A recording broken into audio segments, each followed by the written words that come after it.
What's up, guys? Rolling Wolf here. I've been going through a lot of questions recently and kind of noticed an overall theme that, in terms of the questions that occurred the most, which really all come down to chart setups and chart patterns. And people want to know what are my favorite ones, which ones I play the most, that kind of thing. And while it's a totally legitimate question, it's kind of telling to me that everyone is asking the same questions. They're not really looking elsewhere. And so the question is, how do you find an edge when you're looking at the same thing that everyone's looking at? And everyone thinks that there's like some pattern or some chart setup that is magical and that's going to lead you to profits, but that just happens not to be the case, unfortunately. So I find that there's so much more to a trade than just a chart setup. It's really easy to get sucked into the 1 minute chart or the 15-minute chart or 5 minute chart and just start trading it without really taking anything else into consideration. And I think that's the process a lot of people have. Stocks hit their scans, they pull the chart up, and then they just start trading away without taking into account so many other factors that are affecting that trade. So I think it's important for people to really kind of expand the scope of what they're looking at when they're placing a trade, and realizing that there's so many other factors. And for me, it's just a process of refinement, actually refining your process. If your process is go through your scan, pull up a chart and start trading, you may really want to reconsider that. There's no chart setup that I have played that I can play every single time without taking into consideration a lot of other factors and have it be successful. And that's why I find trading to be more of an art and less of like a science, and you'll hear that a lot. I've heard it many times, and I feel exactly the same way. The same chart setup does not work every time. And there's so many other factors. So for me, when I'm thinking about placing a trade, stocks may hit my scan. I do pull them up. I'll pull up the daily chart, pull up the intraday, see what's going on. So right off the bat, I'm aware, first of all, of what time of day is it. Stocks react differently. Is it midday? Am I just buying some random midday consolidation without volume? And, it's like just a 50-50 proposition at that point. Is it the morning? Is it super volatile? Is it the afternoon? What's the volume doing? What's the catalyst? Super important, especially like if you're thinking about taking a stock overnight. What's the catalyst? What day in the move is it? Is it the first green day? Is it the second green day? Are you buying a first green day bounce type of thing? So what day in the move is it? Catalyst, like I mentioned, obviously super important. What's the chart history? Is it a previous runner, and is it something that people are going to remember?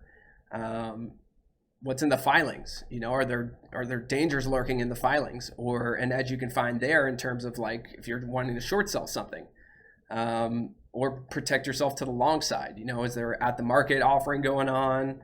Are there warrants? Is the company bleeding cash? Do they need cash? Are they deficient? Do they meet the shareholder equity requirements? All that kind of stuff, super important. So there alone, there's 4 or 5 different things you need to be able to process before you make a trade. What's the long-term trend? What's the short-term trend? Where's the volume at? Is there volume? Is it trading abnormal volume? What's the float size? Is it a low float, medium float? Have they done a recent reverse split? All very, very relevant in terms of how fast the stock can move, or if it can move. Are there any pending catalysts? Is earnings coming up? Are you going to be buying and holding overnight into earnings, which is, not something that you want to do because it's a gamble. Are you holding a biotech overnight and they may have some phase results coming out that, may ultimately destroy you? You never know. If you're trading a biotech with one drug in their pipeline and then that drug fails, you're in for a world of hurt. So that's important. What are the overall markets doing? What are the microcaps doing if you're trading microcap? What kind of price range is the stock trading in? And have those been moving recently? What's the sector? Are you buying sector momentum? Is it a really crappy sector like that's being crapped on? Where are you? Yeah, it's all super important. You know, so there's like 10 to 15 things that, and it, you know, for me, it's a longer process, of course, but the longer you do it, the shorter this process becomes for you, and you can process things really quickly.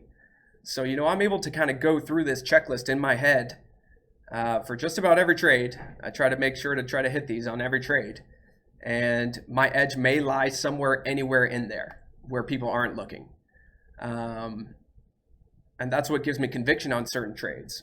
That's what protects me on really speculative trades. If I don't, you know, hit all these checkpoints that I like, then I may take smaller size. If the overall markets aren't doing great, if microcap hasn't been running, if low floats haven't been running, I protect myself, and I either don't trade them or I trade them super small. So, you know, only when I go through all of these different factors, that only then do I decide on meaningful levels of support and resistance. What's my risk, entry, exit, size, all of that stuff, you know. And then once we get into that mode, then I'm in the trade, and that's a whole ball game altogether, you know, dealing with the emotions and the psychology of that, and dealing with your own personal bias and so much other stuff that happens once your money is actually tied up into one of these plays. So, you know, if you're just looking for chart setups and some magic answer, it's not there. I promise you it's not there. The only thing you can do is really refine your process. Like, refine your process of what's going into your trades, how are you finding your trades, and how you are kind of making your decision up. You know, it's something that needs to be refined, because most of us, and myself included, have flaws in how you go about picking, you know, your plays. But I promise you, the longer you do that, the more you're aware of your process, the faster you're able to manipulate your process to, you know, in your benefit. And the faster you can find your edge, in my opinion. People may disagree, but this is just my process, and I have to keep refining it. And once you refine your process of how to find your trades, then you get into the whole process of what's happening during your trades. And that is a totally different process that also has to be refined, just in a different fashion. I think it's a little bit more difficult to deal with that than to refine your process of finding a trade, which, if you can do that, you're halfway there, you know?